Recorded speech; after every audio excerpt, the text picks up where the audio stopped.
नमस्कार, मैं हूं शालिनी और आप देख रहे हैं प्रखर इंडिया न्यूज। आइए बढ़ते हैं आज की बड़ी खबर की ओर। मेरठ में पति की बेरहमी से हत्या, पत्नी ने प्रेमी के साथ मिलकर नींद की गोली दी, फिर दुपट्टे से गला घोटा। अवैध संबंधों में बाधक बने राजमिस्त्री पति को प्रेमी और उसके साथी संग मिलकर रास्ते से हटा दिया। पत्नी ने घर पर नींद की गोलियां खिलाकर बेहोश किया। प्रेमी साथी संग उसे बाइक पर बैठाकर गंगानगर पर ले गया। वहां पर पत्नी के दुपट्टे से गला घोट गया। उसके बाद जिंदा ही गंगानगर में फेंक कर घर लौट गए। एक दिन बाद महिला ने लापता होने का हल्ला मचाया। तब भाई ने थाने में गुमशुदगी दर्ज कराई। उसके बाद पुलिस ने राजमिस्त्री की तलाश की। साक्ष्यों के आधार पर पत्नी, उसके प्रेमी और साथी को गिरफ्तार कर लिया है। पुलिस लाइन में आयोजित प्रेस कॉन्फ्रेंस में एसपी देहात अभिजीत कुमार ने बताया कि रोहटा थाने के रसूलपुर निवासी 32 वर्षीय अनिल कुमार पुत्र विजयपाल राजमिस्त्री का काम करता है। 8 साल पहले अनिल की शादी काजल से हो गई थी। दोनों के 2 बेटी और 1 बेटा है। बड़ी बेटी 7 साल की और दूसरी 5 साल की और बेटा 2 साल का है। 2 साल पहले पड़ोस में रहने वाले आकाश पुत्र राजेंद्र से काजल के प्रेम संबंध हो गए। दोनों को कई बार ग्रामीणों द्वारा आपत्तिजनक हालत में देखने पर पंचायत भी हुई। उसके बाद भी दोनों एक दूसरे से अलग नहीं हो पाए।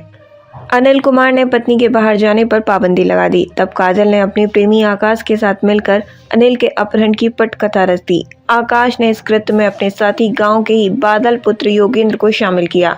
25 अक्टूबर की रात को काजल ने पति अनिल के खाने में नशीली गोलियां डाल दी। रात करीब 12:30 बजे अनिल बेहोश हो गया। उसके बाद घर के बाहर तक उसे अर्ध बेहोशी की हालत में काजल लेकर आ गई। वहां से आकाश और बादल ने बाइक पर बैठा लिया।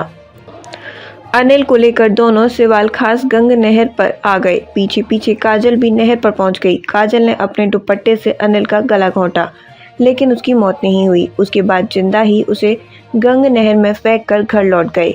26 अक्टूबर तक अनिल का कोई पता नहीं लगने पर परिवार ने ढूंढना शुरू कर दिया। भाई राजू की तरफ से रोहटा थाने में गुमशुदगी दर्ज कराई गई। काजल और आकाश के प्यार की चर्चा पूरे गांव में थी। अनिल को भी इस मामले की जानकारी मिली। तब गांव में पंचायत कर आकाश के काजल से मिलने पर पाबंदी लगा दी। साथ ही काजल को घर से निकलने पर भी रोक लगाई थी। तब भी दोनों मोबाइल पर बातचीत करते थे। मोबाइल पर ही बातचीत के दौरान दोनों ने अनिल को अगवा करने का प्लान बनाया। अनिल को नहर में फेंकने के बाद भी दोनों रात में घर पर एक साथ रहे थे।